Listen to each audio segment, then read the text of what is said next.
Another day, another basketball stories na naman ang pagkukwentuhan natin.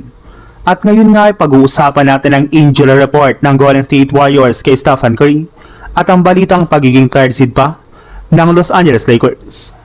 Marami na nga po ng mga fans ng Golden State Warriors ang nag-aalala sa nangyari sa kanilang superstar na si Stephen Curry matapos makita na may iniinda ito sa kanyang paa kasunod ng kanyang pagkakatapilok sa first half pa lang ng kanilang laro laban sa Sacramento Kings.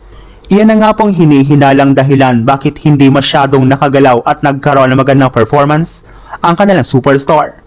Kaya marami na nga po ngayon ang nagtatanong kung ano nga ba talagang tunay na kalagayan ngayon ng kanilang superstar guard.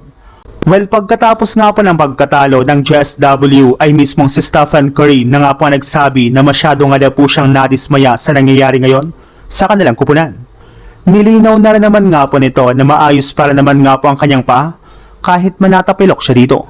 Nakakagalaw na naman nga na po ito ng maayos at inaasahan nga po na makakapaglaro pa rin siya sa kanilang last game ng regular season laban sa Los Angeles Clippers.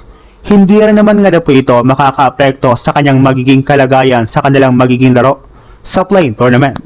Sa ibang balita naman, base nga po sa pinakahuling inilabas na balita ngayong araw, malaki na nga na po ang tsansa na makuha ng Lakers ang third seed sa standings ng West.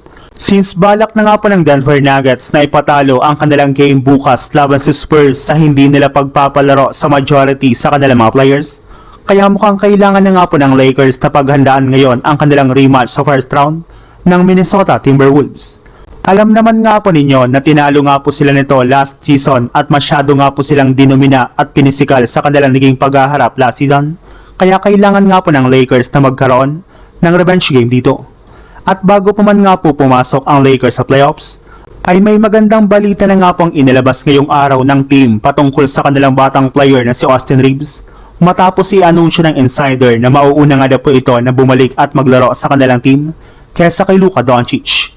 Kung si Luka Doncic nga po ay posibleng bumalik sa Game 3 ng first round, si Austin Reeves nga po ay posibleng makapaglaro agad sa team sa Game 1 o di kaya sa kanilang Game 2.